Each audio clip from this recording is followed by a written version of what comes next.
The Adventures of the Saint, starring Vincent Price.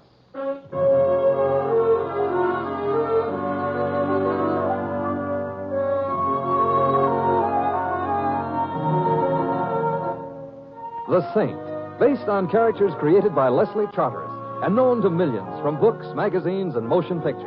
The Robin Hood of modern crime now comes transcribed to radio, starring Hollywood's brilliant and talented actor Vincent Price as the Saint. Hey, Mr. Templar. Yes, Louis? You look tired. I am a bit. Been working or something? Or something. That is, I've been playing chess. Uh-huh. So wipe the lipstick off your mouth. The lipstick? Thanks, Louis. You're welcome.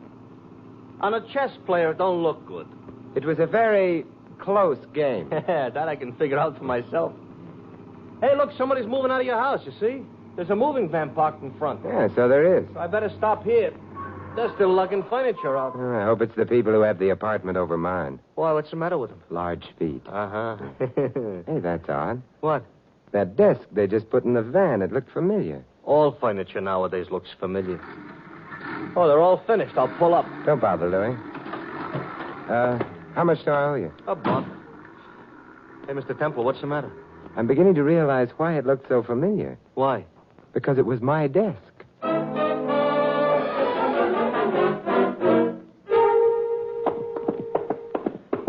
Oh, look, Mr. Temple, you must have made a mistake. You're not moving. I didn't make a mistake. Yeah, but it's ridiculous. Mr. Templar. Yes, it was my desk. Not to mention my table, my chairs, my... Hey, Louis, did you get the license number of that truck? No. But it belonged to the North America Van Lines. How do you know? Said so on the side. Oh, well, I'll look it up in the phone book. Yeah. Room looks awful naked. You know, furniture does a lot to fill up a room. Yeah, I've got it here. North American, 45 Columbus. Phone number? Well, anyway, we know one thing about where your furniture has gone. We do? Yeah. North America. Oh, fine. That's a big help. North American, good evening. Good evening. My name is Simon Templar. I have a complaint. Then you want the manager. I do? You do. His name is George H. Smith. Smith? Oh, very well. Well, let me talk to him. He's not in. Sorry. Well, you might be able to help me. You see, my complaint has to do with my furniture. It's just been moved by you people. Didn't we move it far enough?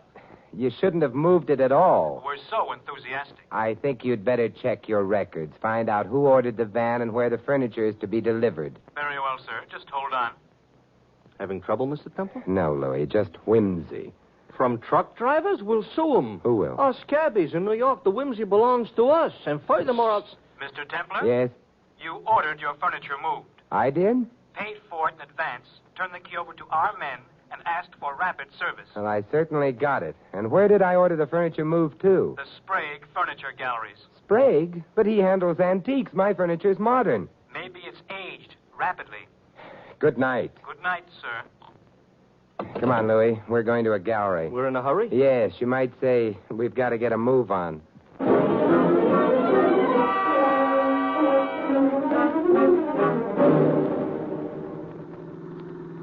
Louis, I'm puzzled. I'm ahead of you. My furniture couldn't have been stolen for the money it would bring. It wasn't that valuable.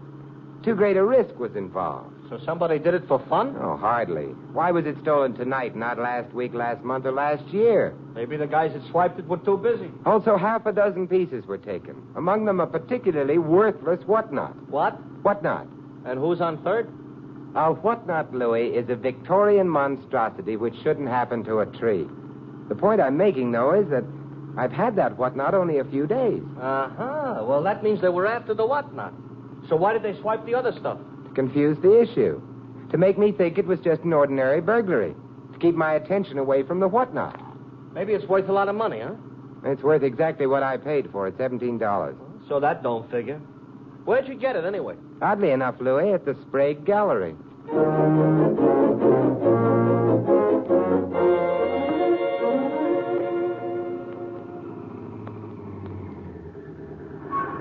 Oh, that gallery don't look open. Come on.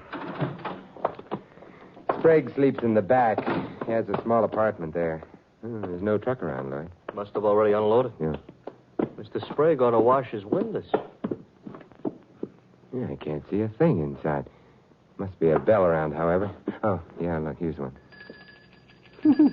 Sounds like an antique bell. Antique or not, it should awake Mr. Sprague. So maybe somebody should ought to tell him on account of it ain't waked him. No. Hey. Yeah, door was open. He may have forgotten to lock it. Hey, light a match, Lou. Okay. Oh, thanks. Oh. Well, now we got light, but... Hey, there's your furniture. Yeah, so it is. Desk, table, couch, and... And the whatnot. Yeah. Truckman evidently delivered the stuff and left. But, where's Sprague? Maybe in that back room, huh? Yeah, well, we'll see. Oh, the lights are on in here. Kind of a cluttered place for a guy to live in. Yeah, not only cluttered, Louis. It looks as though a hurricane had made more than a passing visit. Yeah, Mr. Temple, what are you staring at? Back here, behind the bed. Huh? Somebody besides the hurricane also visited? Knife is still in his chest. He ain't noticing it? He's dead. Oh. Hey, there's a car. It seems to be in the back. It's gone. Yeah, so I hope is the killer. Come on back in. We frightened him off, Louis. Speak for yourself. I don't frighten babies. But he was still here. Why? Evidently he hadn't finished his job. But what job, Louis? Well, you said the place looked upset. Maybe he was searching it. Yeah, that's true, but searching for what?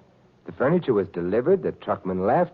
The odds are that by the time Sprague was already dead. Yeah. Very well, then, what could the killer have been looking for? The whatnot was here whenever he wanted it for. Louis... I didn't do it. Yeah, you know that whatnot must have had a history. Sprague probably has records showing where he purchased his furniture. Uh-huh. So the killer hung around trying to cover the back trail of the whatnot, huh? After all, he didn't expect us to notice the truck leaving your house with your furniture. We ain't supposed to have been here so quick. Is that good? Only if we find what the killer didn't find. Well, me, I give up. What do we do now? We do just what the killer did before we interrupted him, Louis. Search for Mr. Sprague's ledgers. We go through them, huh? Yeah. And maybe they'll tell us why a man had to die for a whatnot.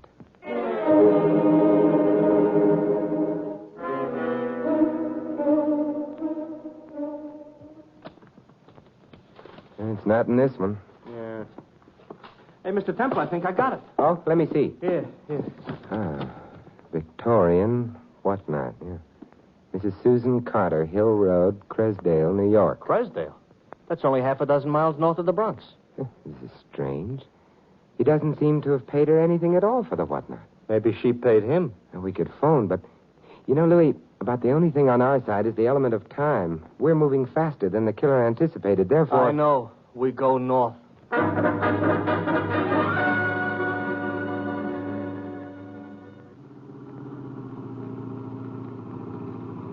You know something, Mr. Templar?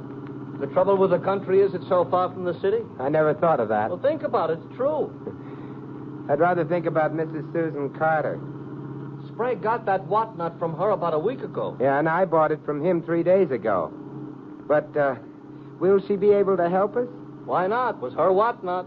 Sure, but if she knew anything about it, anything that would make it worth murdering someone for, she'd never have passed it on to Sprague in the first place.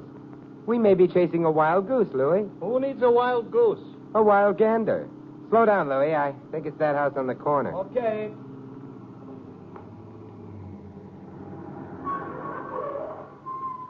Yeah, this is it. Ooh, it's a large house. Yeah. It looks like there ought to be bats flying around it. Well, it's not so bad. It's not a house most people would prefer to live in. Make a wonderful place to die in. Ooh, what am I saying? I have to frighten myself yet? Lights on somewhere inside. They must keep late hours. Let's go. Yeah.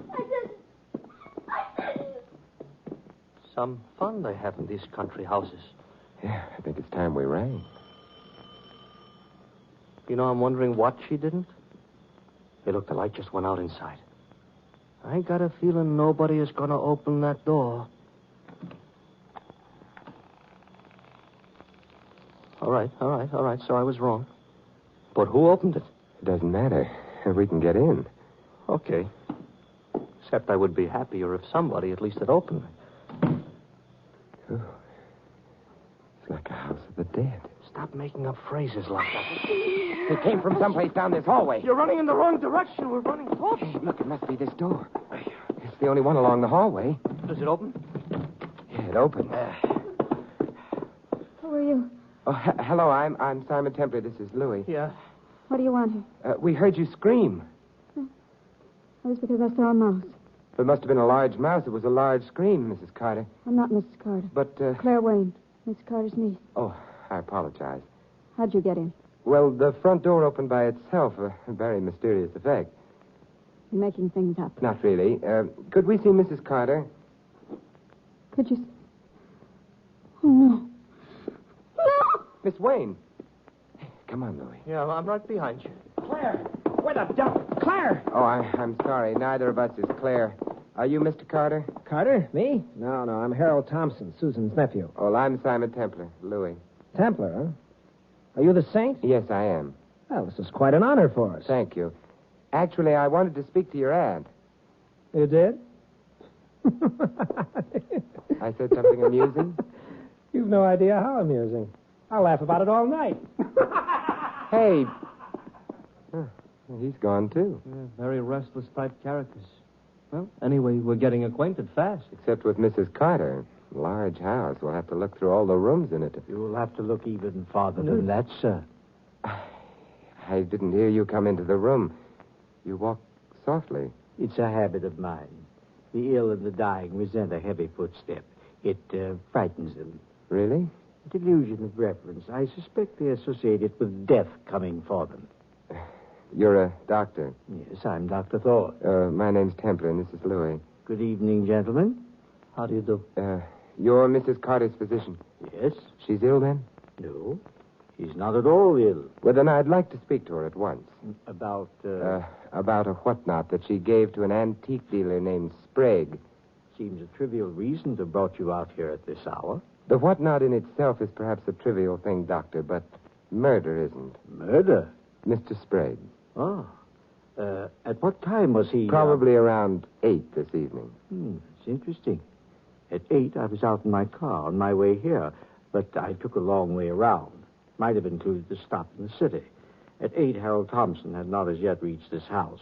Of course, where he was until then, I cannot say. At 8, Claire Wayne was at the movie. She told me earlier. Well, perhaps she was. Yeah? Very interesting hour.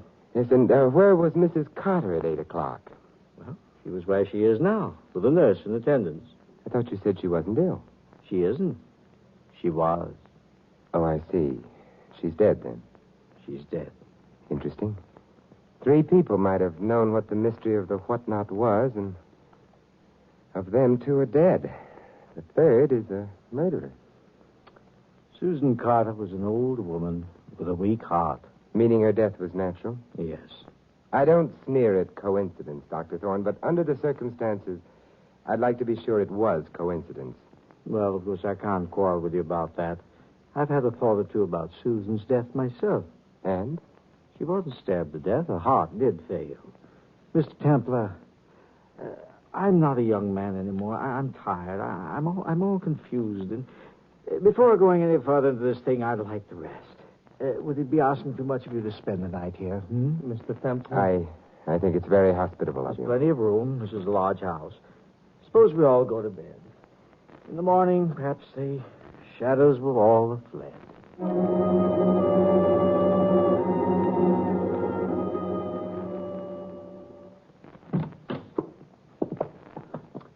Well, you think you'll be comfortable in this room? I know the house quite well, you see. I played in it as a child. There was a time when I thought that perhaps Susan and I would live in it together, but I married someone else. Good night. Good night, Doctor. Yeah, good night. He's kind of broken up about Mrs. Carter's death, huh? Yes, he is. Could be an act. Seemed genuine. You know, Louis, nobody in this house has an alibi for Sprague's death. Yeah, Mr. Temple, let's go to sleep, huh? In the morning, I'll feel strong enough to be surprised, but right now... All right, we'll go to sleep. What could happen anyway?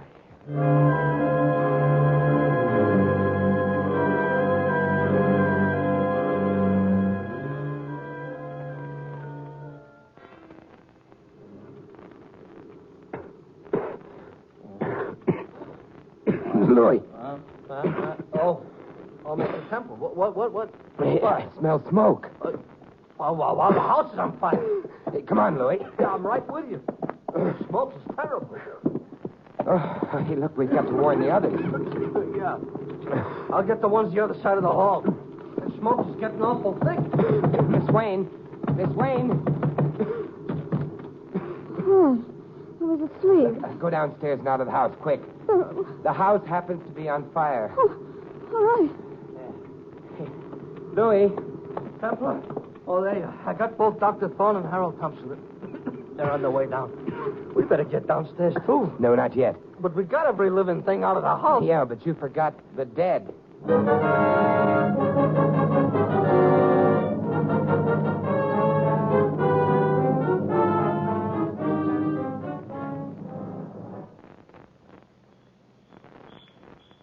Dr. Thorne, the other men, what happened to them? Be still, my dear. We're safely out. They must have ducked down the back way. No, here they come now. Carrying something. Not something, Harold. They're carrying a corpse. No, Oh, we're far enough away from the house, Louis. We can put her down now. Okay, Mr. Temple. but it's crazy. She's dead, don't you understand? She's dead. Yes, I know, Miss Wayne, but I understand something else, too. That fire wasn't for our benefit. It was for hers. Louis, the lower half of the house hasn't been touched yet. I'm going back in to phone the fire department. Maybe I better go with you. No. You're to stay here to make sure that no one harms her. Miss Wayne? No, Louis. Mrs. Carter.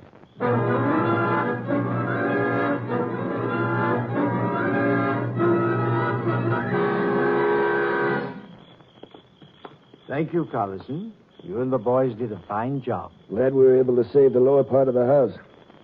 Okay, boys, back to the pinochle game. You know that Cresdale Fire Department ain't bad? No, we may as well all go inside. I'll take Mrs. Carter. I can't say I exactly follow your mental processes, Templar. Oh, is that important? I don't know. Why did you have to disturb her? Mrs. Carter, she's far beyond any disturbances I could create. What Claire meant was, why lug her around the way you are? There's a very simple answer. You see, she's a very important clue. To what? Murder. Got the door open, Mr. Temple. Oh, thanks, Louis. Well, this room will do as well as any. The couch for Mrs. Carter. Mr. Temple, I think I shall insist upon an explanation. We're all here. But we're not all here. What? Oh, Harold. Yes. He was with us when we arrived at the front door, but then... Yeah, he must have decided that other climbs would be healthier climbs for him at any rate. You're not saying Harold killed... I'm saying nothing about that at the moment. Dr. Thorne, does Claire resemble Mrs. Carter, as Mrs. Carter was when she was a girl, of course? You're a cute Templar. The answer, of course, is yes. It's an amazing resemblance. Yes, it would have to be. I'm not sure. Why amazing? We were very closely related. That's not the point. Then what is? Someone burgled my apartment, stole a number of pieces of furniture. Among those pieces was a worthless whatnot. Since it was taken along with the others were merely camouflaged. The burglar was primarily after the whatnot. Well, what connection is there between furniture and... Death? That whatnot, Dr. Thorne, until a week ago belonged to Mrs. Carter. Oh? A Mrs. Carter who may have died naturally or who may have been killed. I told you her heart failed. Almost anything might have brought it on. Yes, Doctor, almost anything. Perhaps a tiny dose of poison, so tiny that it wouldn't of itself be fatal, so tiny that it would produce no symptoms of poisoning, but it would strain an already weak heart, wouldn't it? Well, yes, it's possible. More than possible. It has to be so. Otherwise, why the fire in the upper part of the house? A fire, therefore, that couldn't have been accidental. No cooking or heating is done up there. Well, maybe somebody was after... The living, Louis? No. No doors were locked. None of us were drugged. The house itself is easy to escape from. The fire had only one purpose, to destroy the body of Mrs. Carter, to destroy the possibility of an autopsy on that body. I'm tired. Oh, tired. I better go home. Not quite yet, Doctor. Mrs. Carter was wealthy? Well, no one knows, you see. She never kept money in the bank. There's always, of course, been a theory that she hid all the money somewhere in this house. She's mean and nasty. I don't mind telling you that Harold and I searched all through the house looking for that money. Did you find it? No. Do you need money, Doctor? His wife spends more than he earns. Of course he does. I do. Harold does. There wasn't any money. Was Mrs. Carter a sentimental woman, Doctor? No. No, she was a bitter woman. She hated. Well. Yes, and she was very ill.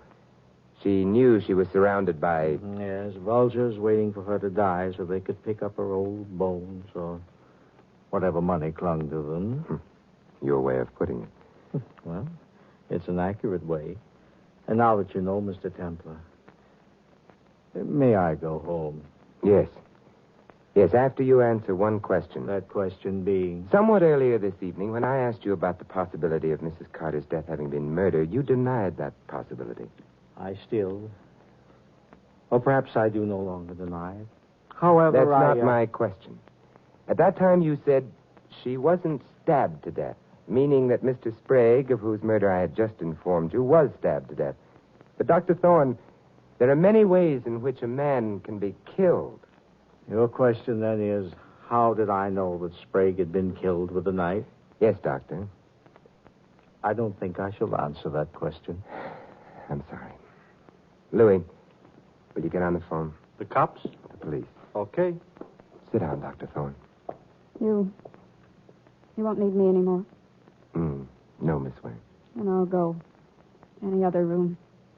This one's ugly. Oh, What's the matter? just caught my stockings in the edge of the chair. Oh, that's too bad. They're pretty stockings. They should be. They're nylon. They cost a fortune. Good night, Mr. Templar. Good night. Oh, I phoned the cops. They're on their way, Mr. Templar. No, good, Louis. Hey, Dr. Thorne, you don't look so good. No.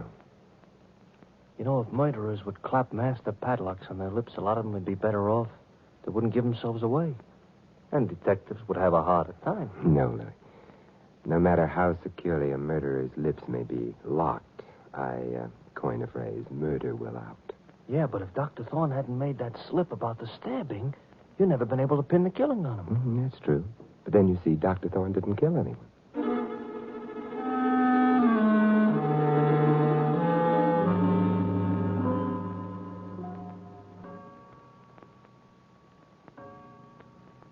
Templar, cops are going to be here pretty soon. For the last 10 minutes, nobody has said nothing. No, but Dr. Thorne has undoubtedly been thinking. If he didn't kill anybody, what has he got to think about? About who did? Oh, Mr. Templar, Yes, Doctor? you're quite sure? Yes, I am. There's no hope of... None. Well, it was a resemblance, of course. A resemblance to a woman that I'd... You'll permit an old and tired man an old and tired cliche? Of course. A woman that I had loved and lost. I don't get it. Harold did it, didn't Not unless he wears nylon stockings. he? Nylon socks, maybe, but I stockings? can sit and wait all by myself. Why are you staring at me like that, Doctor? It's late? Dr. Thorne means he followed you to Sprague's earlier tonight. He saw Sprague's body with the knife in it. Well, of course he did. He had to kill him. I mean, He also saw you leave when Louis and I got to the gallery. Leave before you could find the record of where the whatnot originally came from. Find it and destroy it, lest it lead to this house and you. no. Oh, yes. Right, Dr. Thorne? You see, Miss Wayne, even now the doctor won't give you away because you look so much like the woman he loved. No, he did. When he killed my aunt. No, a doctor wouldn't have used poison to kill his own patient. Too obvious. A breath of suspicion, and he wouldn't have a chance. Harold. No. His disappearance half an hour ago proved his innocence. To who? Louis, where do you think he went? Me, he didn't stop to tell. He went to Sprague's to get at that whatnot. Because he realized that his aunt had hidden her money in it. Hadn't she, Miss Wayne? I don't know. You do. The police will find it wherever you've hidden it. The police aren't going to. Come on, open up in there! Yeah, the police are, and that will be proof enough. It's a pity. And all because of a whatnot. Such an ugly thing.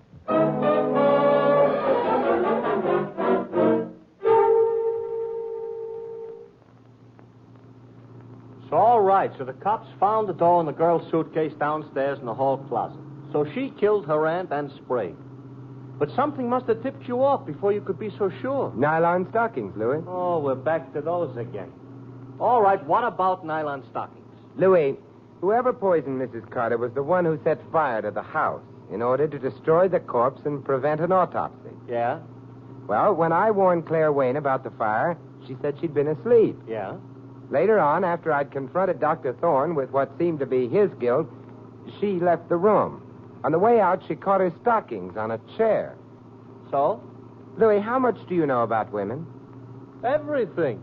Do women go to sleep with nylon stockings on? Oh, the answer is no. Therefore, Claire Wayne had not been asleep. She'd lied about that with no reason. Unless she had started the fire. Yeah. So she started the fire, so she poisoned her aunt, stabbed Sprague. Yeah, okay. Only one thing more. What, Louis? Remember when we got to the Carter house and rang the bell and then the door opened all by itself? Yes, I remember. Never mind remembering, explain. Oh, probably only a warped door, Louis. The house was very old. Hey, I just thought of something. Yeah, what, Mr. Templar? When I get home, I'll be bedless. Oh, gee, that's right. You ain't got no furniture. Want I should drop you off at a hotel? No, thank you, Louis. Maybe I can find a good chess game.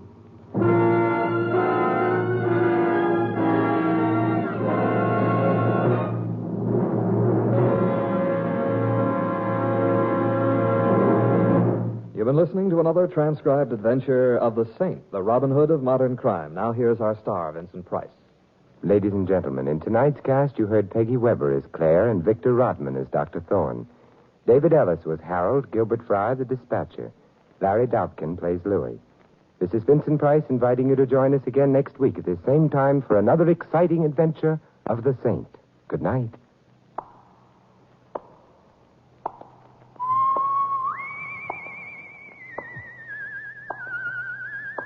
This adventure of the Saint was written by Lou Vitties. The Saint, based on characters created by Leslie Charteris, is produced by James L. Safier and directed by Helen Mack. Vincent Price is soon to be seen co-starring in RKO's production of His Kind of Woman. 3 chimes mean good times on NBC. For something new and exciting in your big Sunday lineup on NBC, listen to the Phil Regan Camp Show coming up next. There'll be prizes for talented GIs and the very best Sunday listening for you with the Phil Regan Camp Show next on NBC.